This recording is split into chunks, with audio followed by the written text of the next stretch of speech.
إن الحمد لله نحمده ونستعينه ونستغفره ونؤمن به ونتوكل عليه ونعوذ بالله من شرور أنفسنا ومن سيئات أعمالنا من يهده الله فلا مضل له ومن يضلله فلا هادي له أشهد أن لا إله إلا الله وحده لا شريك له وأشهد أن محمدا عبده ورسوله اللهم صل على محمد وعلى آل محمد كما صليت على إبراهيم وعلى آل إبراهيم إنك حميد مجيد اللهم بارك على محمد وعلى آل محمد كما باركت على إبراهيم وعلى آل إبراهيم إنك حميد مجيد رب اشرح لي صدري ويسر لي أمري واحلل عقدة من لساني يفقهوا قولي رب زدني علما سبحانك لا علم لنا إلا ما علمتنا إنك أنت العليم الحكيم اللهم اغفر لنا ولوالدينا ولجميع المسلمين والمسلمات والمؤمنين والمؤمنات الأحياء منهم والأموات أما بعد فإن خير الحديث كتاب الله وخير الهدي هدي محمد صلى الله عليه وسلم وشر الأمور محدثاتها وكل محدثة بدعة وكل بدعة ضلالة وكل ضلالة في النار أعوذ بالله السميع العليم من الشيطان الرجيم من همزه ونفخه ونفسه بسم الله الرحمن الرحيم يا أيها الذين آمنوا اتقوا الله حق تقاته ولا تموتن إلا وأنتم مسلمون يا أيها الناس اتقوا ربكم الذي خلقكم من نفس واحدة وخلق منها زوجها وبث منهما رجالا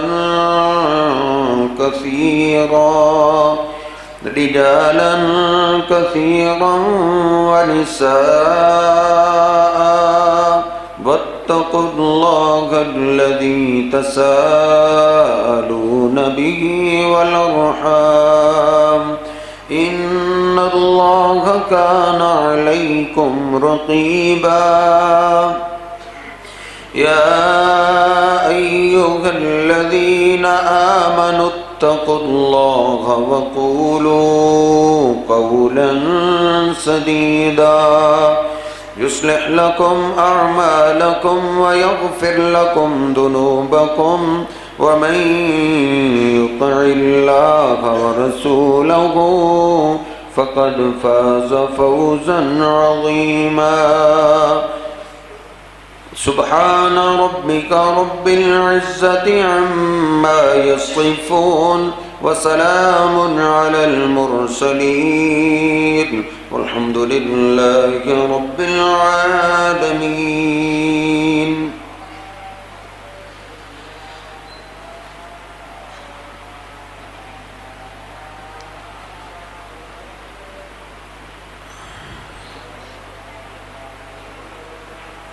نبی پاک صلی اللہ علیہ وسلم کے بعد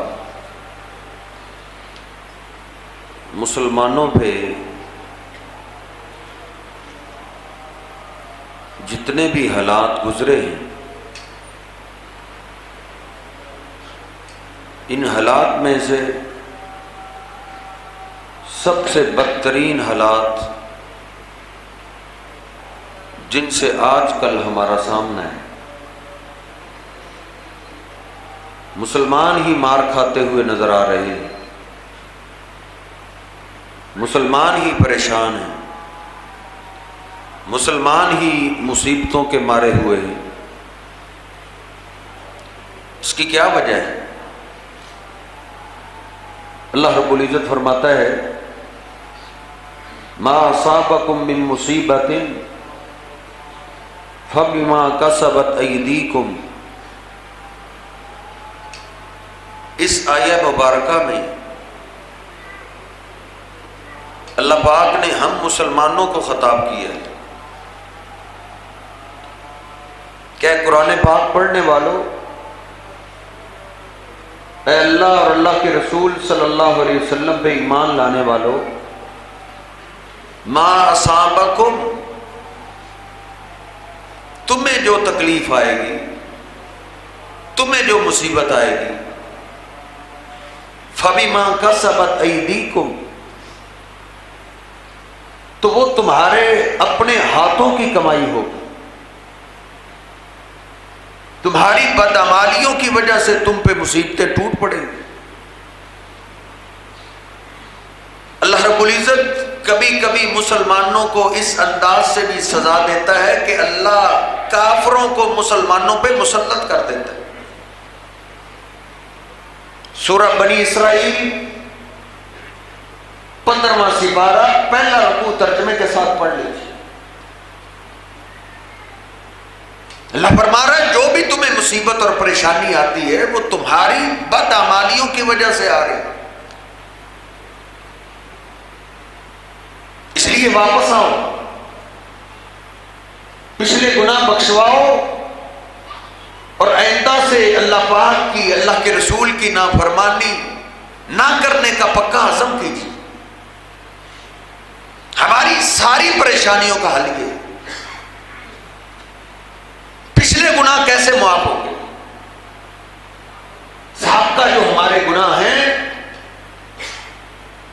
ہماری دراصل صلح اس ذات سے ہو رہی ہے جو ذات ہم سے بے حد محبت کرتی ہے۔ اس محبت کا میں اور آپ اندازہ نہیں لگا سکتے۔ دنیا میں جو سب سے بڑی محبت ہے وہ بندے کو ماں باپ کی شکل میں ملتی۔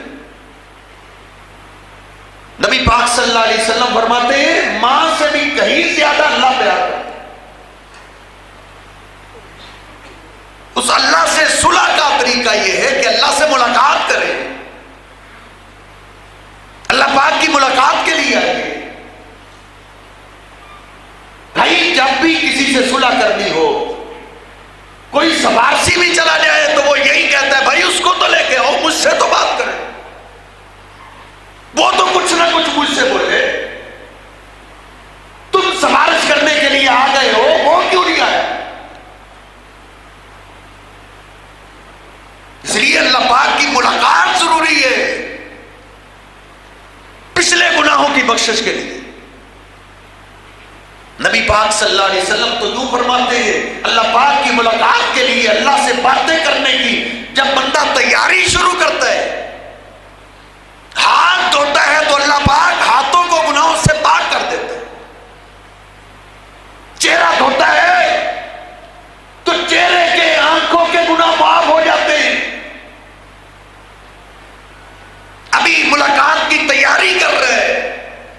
نبی پاک صلی اللہ علیہ وسلم فرماتے ہیں حتی تخرج خطایاہ من تحت اظفارہ، بھلے یہ سالوں کا بھولا ہوا ہے، بھلے سالوں سے اللہ سے ملنے کے لیے نہیں آیا، آج آ رہا ہے، نبی پاک صلی اللہ علیہ وسلم فرماتے ہیں وضو کرنے سے اس کے اگر ناخن کے نیچے بھی حقیر سا گناہ بھی ہو، وضو سے اللہ وہ بھی معاف کر دیتے۔ آج ہی میں پڑھ رہا تھا، نبی پاک صلی اللہ علیہ وسلم فرماتے ہاں اگر بڑی نافرمانی ہو، بڑے بڑے گناہ، چھوٹے چھوٹے گناہ تو وضو سے معاف ہو جاتے ہیں، تو وہ معاف ہی نہیں ہوتے۔ اللہ پاک تو واقعتاً مسلم شریف کے حدیث کے الفاظ ہیں کہ سارا دن میرا اللہ ہاتھ پھیلا کے آواز دیتا ہے آجا میرے بندے مجھ سے صلح کر لے، پھر رات کو بھی اللہ ہاتھ پھیلائے رکھتا ہے کہ میرا بندہ مجھ سے کبھی بھی صلح کر سکتا ہے۔ 24 گھنٹے اللہ میری اور آپ کی صلح کے انتظار میں، جب تیاری کر لی، نبی پاک صلی اللہ علیہ وسلم فرماتے ہیں مسلم شریف کے الفاظ ہیں، ایک دفعہ پھر کلمہ شہادت پکار ہی دیتا ہے، فتحت لہ ابواب الجنت الثمانیہ، اللہ پاک اس کے استقبال کے لیے جنت کے 8 دروازے کھول دے۔ دیر سے آیا لیکن آ تو گئے، بڑی دیر ہوگی اس میں صلح کرتے کرتے، لیکن کوئی بات نہیں، زندگی میں واپس لوٹ تو ہے۔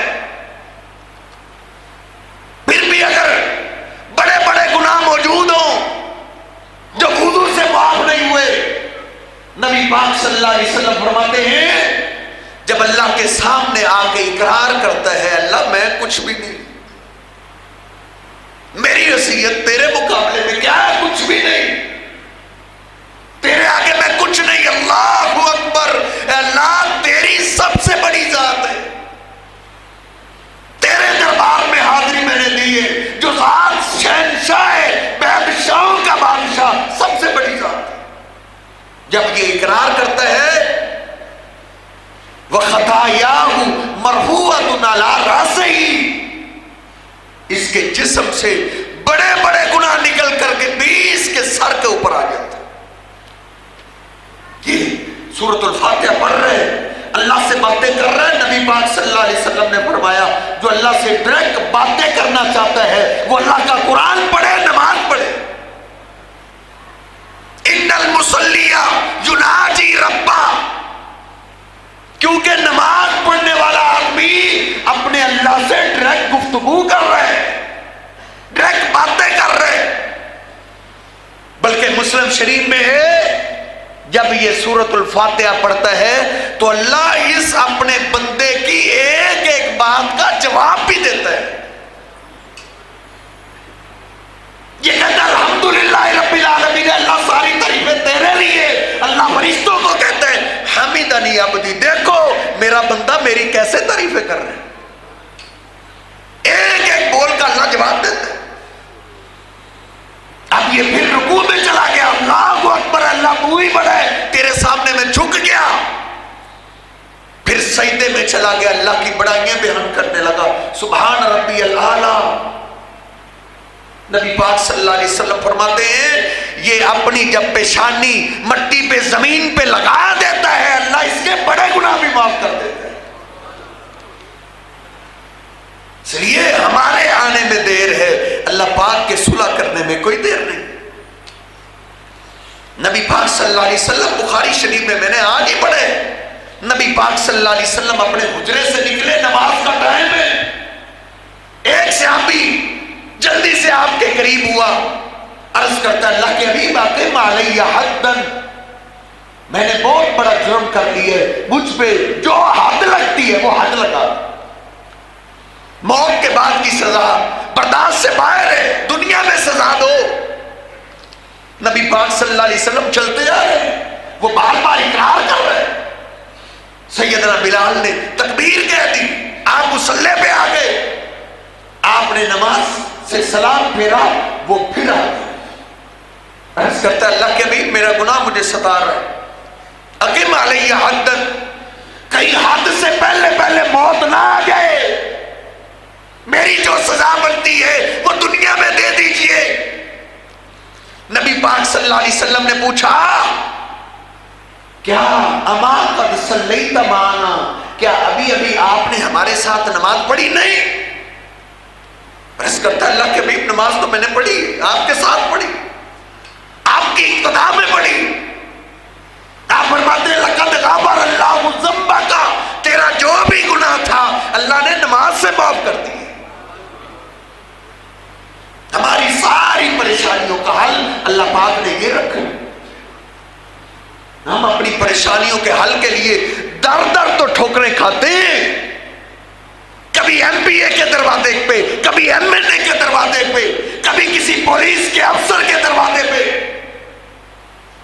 کبھی کسی فوجی افسر کے دروازے پہ۔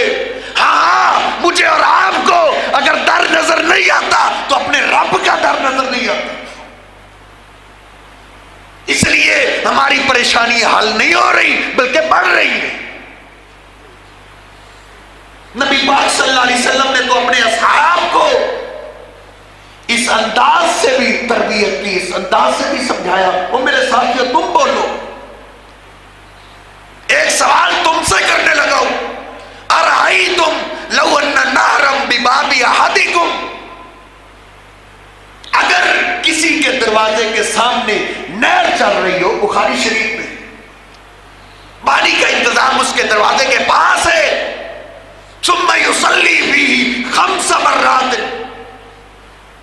ثم فی 5 مرات، وہ 5 مرتبہ ایک دن میں نہانا شروع کرتے، ہر روز 5 ٹائم نہائے، حل یبقی من درنی شیء، مجھے بتاؤ 5 وقت نہانے سے کیا اس کے جسم پہ کوئی میل کچیل باقی رہ جائے گی؟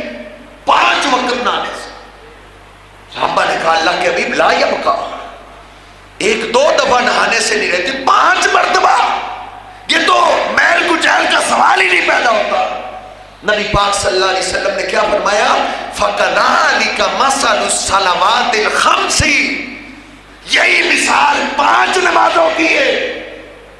5 نمازوں کا پابندی کرنے والا اس کے جسم کے ساتھ کو میل کچیل مطلب گناہ رہ ہی نہیں سکتا۔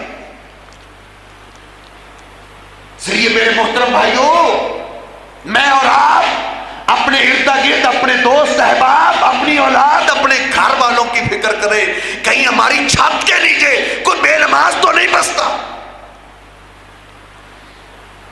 میں سارا دن محنت کر کے اپنی اولاد کو سونے کے لقمے کھلاتا ہوں، پھر بھی آنکھوں کی ٹھنڈک کیوں نہیں بن رہی؟ اپنی اولاد کی خدمت میں نے اپنی جوانی گزار دی، پھر بھی میری اولاد مجھے ستاتی ہوئی نظر آتی ہے۔ اس کی کیا وجہ ہے؟ کہیں میری چھت کے نیچے میرا کو بیٹا بے نماز تو نہیں؟ نبی پاک صلی اللہ علیہ وسلم تو فرمایا کرتے تھے جعلت قرۃ عینی فی الصلاۃ۔ انس رضی اللہ تعالیٰ فرماتے کئی دفعہ میں نے آپ سے سنا ہے، آپ فرمایا کرتے تھے او آنکھوں کی ٹھنڈک میرے رب نے میری نماز میں رکھی۔ نماز پڑھنے سے آنکھوں کو ٹھنڈک ملتی ہے، جو بیٹا نمازی ہو وہی آنکھوں کی ٹھنڈک بنتا ہے، جو بیٹی نمازی ہو وہی آنکھوں کی ٹھنڈک بنتی ہے۔ نبی پاک صلی اللہ علیہ وسلم تو جب پریشان ہوتے آپ نماز کی طرف جلدی کرتے تھے، اللہ کی ملاقات کے لیے آتے، اللہ سے باتیں کرنے آ جاتے۔ اذا حزبہ امر، حذیفہ بن یمان فرماتے ہیں جب بھی کوئی معاملہ پیش آتا، جو معاملہ آپ کو پریشان کر دیتا، آپ صحابہ سے مشورہ کرنے سے پہلے نماز پڑھا کرتے تھے۔ نبی پاک صلی اللہ علیہ وسلم تو نماز سے اتنا محبت، اتنا پیار کرتے ہیں۔ آپ نے سنا کہ آخری ایام میں بلال بھی بار بار آ رہے ہیں، آپ بھی جائیے نماز کے لیے۔ نبی پاک صلی اللہ علیہ وسلم نماز کے لیے اٹھنا چاہ رہے ہیں، آپ پہ غشی پڑ گر پڑے، کافی دیر کے بعد آپ ہوش میں آئے، ہوش میں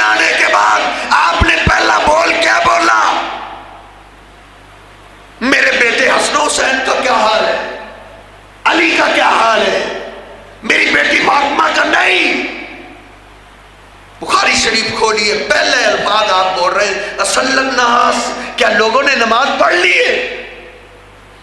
میرے اور آپ کے پیر و مرشد کو تو نماز کی اتنی فکر، اور مجھے اور آپ کو کتنی فکر۔ امی ایسا فرماتی ہے میں قربان جاؤں، آپ اٹھ کے جانا چاہ رہے ہیں، پھر آپ پہ غشی پڑ گئی، پھر گر پڑے، پھر کافی دیر کے بعد ہوش میں آئے، ہوش میں آتے ہی پوچھ رہے کیا لوگوں نے نماز پڑھ لی ہے؟ کہا آپ کا انتظار ہے، پھر آپ جانا چاہ رہے ہیں، آپ پہ پھر غشی طاری ہو۔ تیسری دفعہ آپ نے کہا ابو بکر کو کہو، وہ نماز پڑھا تھا۔ صحابہ کی سسکی ہے، بلال بھی رو رہے، صدیق بھی روتے ہوئے نماز پڑھا رہے۔ بخاری شریف میں نے پڑھا ہے اور اتنی سخت بیماری کے عالم میں میرے محبوب نے تھوڑی دیر کے بعد ہی کچھ فاقہ محسوس کیا۔ علی اور عباس موجود تھے، کہا مجھے سہارا دو، اب میری طبیعت ٹھیک ہو گئی ہے، مجھے سہارا دو۔ اور اس حالت میں محمد مسجد میں جا کے نماز ادا کرے گا صلی اللہ علیہ وسلم۔ سیدنا عباس کے کندھے پہ آپ نے ہاتھ رکھا ہے، دوسرا ہاتھ سیدنا علی پاک رضی اللہ عنہ کے کندھے پہ رکھا ہوا ہے، وَرِجْلَاهُ تَخُطَّانِ۔ امی عائشہ فرماتی ہے اس حالت میں میں قربان جاؤں اپنے محبوب پہ کہ میرے پیغمبر نے اپنے گھر میں نماز نہیں پڑھی، مسجد میں گئے کس کیفیت میں کہ آپ کے دونوں پاؤں مبارک خط کھینچ رہے تھے، آپ کے پاؤں مبارک آپ کا بوجھ نہیں برداشت کر رہے، اس حالت میں بھی آپ نے مسجد میں جا کے باجماعت نماز ادا کی۔ آپ کو اتنی پیاری نماز، اتنی چاہت نماز سے، اتنی دل لگی نماز سے، اور میری اور آپ کی کیفیت ہمارے سامنے۔ نبی پاک صلی اللہ علیہ وسلم کی آج ایک میں حدیث پڑھ رہا تھا، آپ نے قسم اٹھائی ہے، قسم، مجھے اس ذات کی قسم ہے جس کے ہاتھ میں میری جان ہے، میرا دل چاہتا ہے اپنے مصلی پہ کسی اور کو کھڑا کر دوں پھر جاؤں۔ فَوْحَرِّكَ عَلَيْهِمْ بُيُوتَهُمْ، جو اذان سن کے نماز کے لیے نہیں نہ آتے، اگر بچوں اور عورتوں کا ڈر نہ ہوتا تو میں ان کو زندہ ہی آگ لگا دیتا۔ نبی پاک صلی اللہ علیہ وسلم کا وہ فرمان آپ نے بارہا دفعہ سنا کہ سب سے سخت ترین عذاب اللہ دو آدمیوں کو سب سے سخت عذاب دیتا ہے، سب سے سخت، سب سے زیادہ غصہ اللہ دو آدمیوں پہ کرتا ہے۔ ایک وہ جو کسی پیغمبر کو شہید کر دے، اس کو بھی اللہ سخت عذاب دیتا ہے، دوسرا وہ جو کسی پیغمبر کے ہاتھوں قتل ہو جائے۔ نبی پاک صلی اللہ علیہ وسلم فرماتے ہیں میرا دل چاہتا ہے ان کو آگ لگا دوں جو نماز کے لیے مسجد میں نہیں آتے۔ میرے محترم بھائیوں، لمحہ فکریہ ہے، وہی اللہ پاک سب سے زیادہ محبت اور پیار تو میرے اور آپ کے پیر و مرشد سے کرتا ہے، اور جس پہ محبوب علیہ السلام اتنے غصے ہوں اور وہ ہماری چھت کے نیچے رہتا ہو، پھر ہمارا گھر سکون کا گہوارہ بن جائے گا، اور لاکھوں ڈالر بھی کما لو اللہ کی قسم ہے، نماز کے بغیر سکون نہیں مل سکتا۔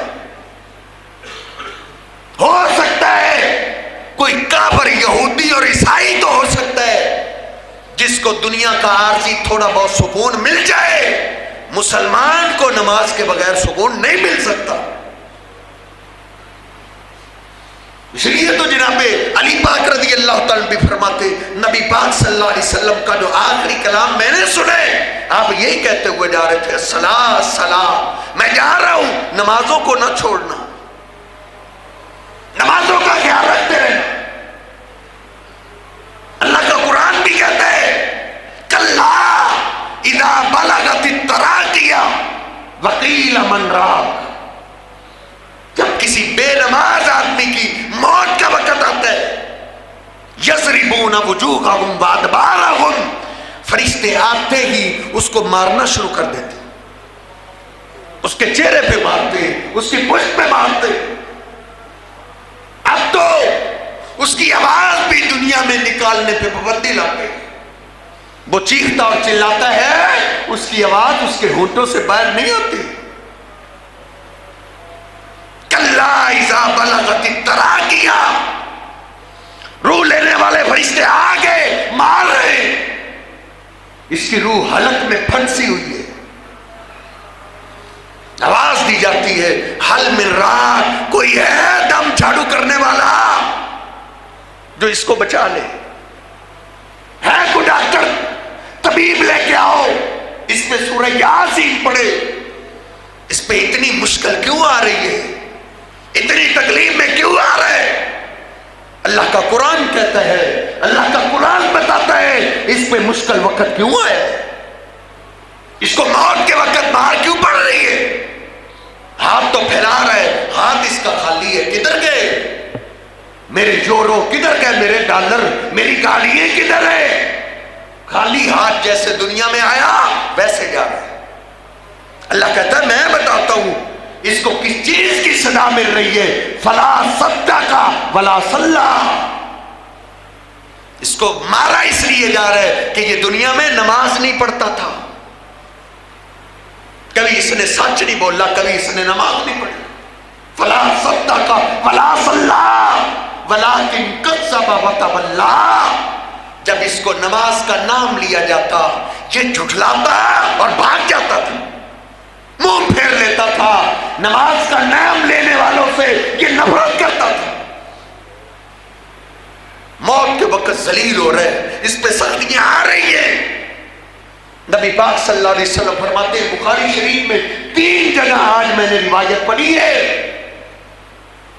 کہ جب پھر اس کی میت تیار کی جاتی ہے نا، غسل کفن، اب یہ اس کو اٹھایا جا رہا ہے، اگر نمازی آدمی ہو وہ تو کہتا ہے قدمونی قدمونی، مجھے جلدی لے جاؤ، مجھے جلدی لے جاؤ، مجھے میری جنت کے حوالے کر دو، لیکن اللہ نہ کرے معاملہ دوسرا ہو، یا ویلا، ہائے میری بربادی، این تصابون بہا، یہ مجھے کہاں لے کر جا رہے، چلا رہے، چیخ رہے، اور جن دوستوں کی خاطر تو نماز لیٹ کیا کرتا تھا وہ تیرے جنازے کو لیٹ نہیں کریں گے، جن اپنی فیملی کی خدمت کے لیے نمازوں کو ضائع کرتا رہا وہ تیرے جنازے کو زیادہ دیر گھر میں نہیں رکھیں گے۔ چارپائی اٹھائی گئی اس کے گھر سے، شاید اس کی بیٹیوں نے چارپائی کے پاؤں کو تھام لیا، ہم نے اپنے بابا کو نہیں جانے دینا، لیکن کون روک سکتا ہے؟ سارے دوست رشتہ داروں نے اٹھائی ہوئی ہے، لے کے جا رہے، اور یہ روتا اور چلاتا ہوا کہہ رہے مجھے کہاں لے کر جا رہے، گھر کے بغیر تو میرا دل نہیں لگتا تھا، تم مجھے گھر سے کہاں لے کے جا رہے؟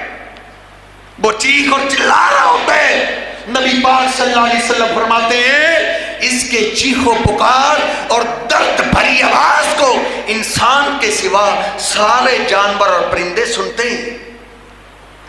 لو سمع الانسان لصعق، اگر اللہ کسی انسان کو یہ درد بھری آواز سنا دے تو اس کا کلیجہ پھٹ جائے گا۔ وہ درد بھری آواز سے کہہ رہا ہوتا ہے مجھے نہ لے کے جاؤ، لیکن نہیں، جس کو زیادہ پیار ہوتا ہے وہ زیادہ تیز لے کر جاتا ہے، جو زیادہ قریبی دوست ہوتا ہے وہ مٹی زیادہ ڈالے گا۔ یہ لوگوں سے ہوتا ہوا کام دیکھ رہے ہو، یہ کام مجھ اور آپ سے ہونے والا ہے۔ کسی دوست کی خاطر اپنے رب کو ناراض نہ کرو، کسی رشتہ دار کی خاطر اپنے اللہ سے ناراضگی نہ لو۔ نبی پاک صلی اللہ علیہ وسلم فرماتے ہیں میں نے دیکھا ہے ایک آدمی قبر میں لیٹا ہوا ہے، اس کے اوپر ایک فرشتے کو اللہ نے مقرر کر دیا، اس کے ہاتھ میں بھاری بھرکم پتھر ہے، یفعلون ما یؤمرون، اس کو ترس بھی نہیں آتا، وہ پتھر اس کے سر پہ مارتا ہے، اس کے سر کو کچلا جاتا ہے، اس کے سر کا قیمہ ہو جاتا ہے، وہ فرشتہ اس پتھر کو اٹھاتا ہے، اللہ اس کے سر کو پھر صحیح سلامت کر دیتا ہے، وہ پھر چیختا اور چلاتا ہے، لیکن اس کو اس کی آواز پہ ترس نہیں آتا، وہ پتھر پھر مارتا ہے۔ ادھر بھی نبی پاک صلی اللہ علیہ وسلم فرماتے ہیں لولا ان تدافنوا دعوت اللہ ان یسمعکم من عذاب القبر، کئی دفعہ میرے دل میں خیال آیا ہے کہ اللہ کو کہہ دوں اے اللہ یہ قبر میری امت کو سنا دے تاکہ ان کو یقین آ جائے اور یہ تیری طرف واپس لوٹ آئیں۔ آپ فرماتے ہیں پھر میں نے یہ دعا نہیں کی، میں بھی ڈر کے۔ کیوں ڈرا؟ آپ فرماتے ہیں میں ڈر گیا اگر میری امت نے وہ آواز سن لی تو انہوں نے اپنی میتوں کو دفن کرنا چھوڑ دیں گے، دفنانا چھوڑ دیں گے، جلا دیں گے، راکھ کر دیں گے۔ قبر میں اس کے ساتھ یہ معاملہ ہو رہے کب تک؟ جب تک قیامت نہیں قائم ہو جاتی۔ میں نے پوچھا جبریل اس کو یہ سخت ترین عذاب کیوں ہو رہا ہے؟ جبریل امین نے مجھے بتایا ہؤلاء الذین تثاقلت رؤوسهم عن الصلاۃ، یہ آپ کا وہ کلمہ پڑھنے والے ہیں جن کے سر نماز کا نام سن کے بھاری ہو جایا کرتے تھے، آج ان کے سروں کو ہلکا کیا جا رہا ہے۔ دنیا کے مشکل قائم کرنے ان کے لیے آسان تھے، نماز پڑھنا ان کے لیے بہت بھاری تھا۔ اور بخاری شریف کے الفاظ ہیں ینام عن الصلاۃ المکتوبہ، فرضی نماز کے ٹائم اس کو سونا یاد آ جاتا تھا، یہ سویا رہ جاتا تھا، نماز چھوڑ دیتا تھا، نیند نہیں چھوڑا کرتا تھا۔ نبی پاک صلی اللہ علیہ وسلم جو آخری وقت یہ وصیت کر کے گئے ہیں، کوئی خاص بات ہوگی نا، کوئی خاص وجہ تھی، اس لیے آپ نے کہا میں جا رہا ہوں نمازوں کو ضائع نہ کروں۔ اب قبر میں سے جب قیامت کے دن اٹھے گا، اتنی لمبی سزا پانے سے کیا یہ گناہ معاف ہو گئے؟ نہیں، یہ گناہ معاف ہونے والا نہیں ہے۔ نبی پاک صلی اللہ علیہ وسلم فرماتے ہیں جب یہ کلمہ پڑھنے والا اللہ کی عدالت میں آئے گا، حساب کتاب جب اس کا شروع ہوگا، اول ما یحاسب به العبد یوم القیامت الصلاۃ، سب سے پہلا اس کا نماز کا حساب شروع ہوگا۔ یہ بڑے رفاع عامہ کے کام کرتا تھا، بڑے صدقات و خیرات، بڑی غریبوں کے، نہیں، اللہ کہے گا پہلے اس کی نماز چیک کرو۔ نماز سے پاس ہے تو محبوب فرماتے اللہ اس کے سارے گناہ معاف کر دے۔ اگر نماز سے فیل ہو گیا، آپ فرماتے فسد سائر عملہ، اللہ کسی نیکی کی طرف توجہ ہی نہیں کرے گا، کسی نیکی نہیں، فرشتوں لے جاؤ، اس نے یہ نیکی میرے لیے نہیں کی، صدقات و خیرات، غریبوں کی خدمت، راستوں کو صحیح کرنا، فری ڈسپینسری، یہ میرے لیے نہیں تھا، یہ لوگوں کے لیے تھا، وہ اس کو دنیا میں مل گیا۔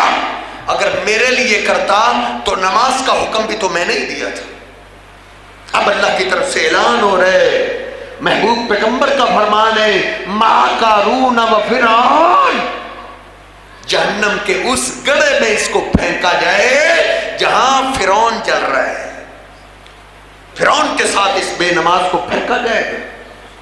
اللہ کا قرآن بھی کہتا ہے پھر جنتی لوگ ان اپنے دوستوں کو، رشتہ داروں کو جنت میں ریسرچ مار رہے، نہیں مل رہے، نو رزلٹ، پھر جہنم کی ریسرچ ماریں گے، ویڈیو سامنے آ جائے گی۔ یہ قرآن پاک کی داستان ہے، فی جنات یتساءلون عن المجرمین ما سلککم فی سقر، تو ہم تمہیں جنت میں تلاش کر رہے تھے، تم جہنم میں ڈر رہے ہو، تمہیں جہنم میں کون سی چیز لے آئی ہے؟